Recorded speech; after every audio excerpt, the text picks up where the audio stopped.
Noho ny krizy izay lalovan'ny firenena kosa efa taona mahery izay dia betsaka ny vola azo kirakiraina tsy tafiditra ao anatin'ny tahirim-bolam-panjakana na dia eo aza izany rehetra izany anefa dia vitan'ny tahirim-bolam-panjakana hatrany ny mikaroka fomba rehetra mba hamatsiana ny fampandehanan-draharaham-panjakana. Mahatratra 4,000 lafitisa ariary ny vola tsy tafiditra azo kirakiraina ao amin'ny tahirim-bolam-panjakana nandritry ny taona mahery nisy ny krizy teto amintsika. Anisan'ny mahatonga izany raha ny voalazan'ny tale jeneraly ny tahirim-bolam-panjakana ny fampiatoana ny fanampiana avy any ivelany sy ny fienana na ny antsoina hoe ralentissement des activités économiques. Na dia mitombo hatrany aza ny vola mivoaka ary miena ny vola miditra dia miezaka hatrany ny tahirim-bolam-panjakana mba hampandehan'ny raharaham-panjakana ary tafiditra ao anatin'izay ny fandoavana ny karaman'ny mpiasa-panjakana sy ny fisotrondronono. Teny aminay hatrany nandritra izay fataony izay ny vola ilainy tahirim-bolam-panjakana isam-bolana hampandehanana ny raharaham-bahoaka fanao ilainy vahoaka isan'andro isam-bolana io dia any amin'ny 50 sy 900 lavitrisa ariary any.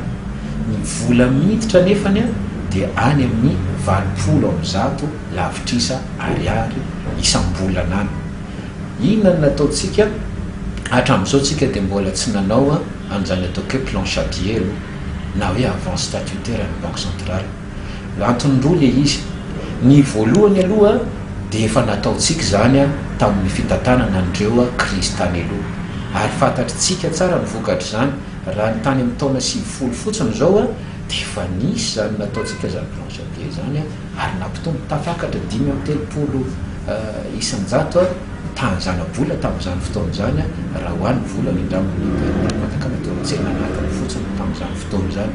vokatra zany rehetrarehetra zany ary ataoko fa noho izany fahasairanana teo amin'ny Tresor izany tamin'izany fotoana no tsy maintsy nanaovana ilay fanitsiana ara-drafitra ka nahatonga antsika tonga tamin'ny atao hoe flottement de la monnaie malgache tamin'izany fotoana tamin'ny taona 2010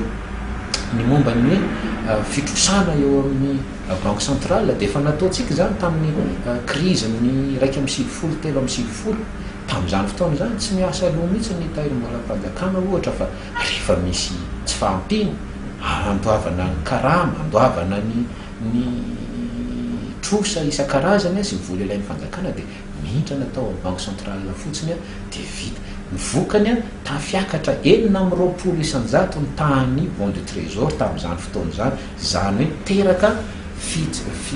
fidanganan'ny vidiny piainana zany zavatra zany teto Madagasikara ary fantatsika ny fahasairanana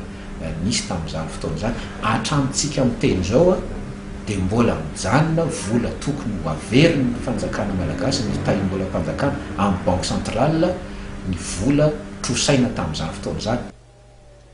Nanamafy hatrany ity farany fa tsy vahaolana ny fitrosana amin'ny alalan'ny bon de Tresor ohatra raha mbola manjaka ny fandaniana amin'ny taratasy tsolika na ny sekal izay atakalon'ireo mahazo izany vola na ihany koa ireo fandaniana samihafa izay tsy ahitana vokatsoa fa vao maika andetika atsika.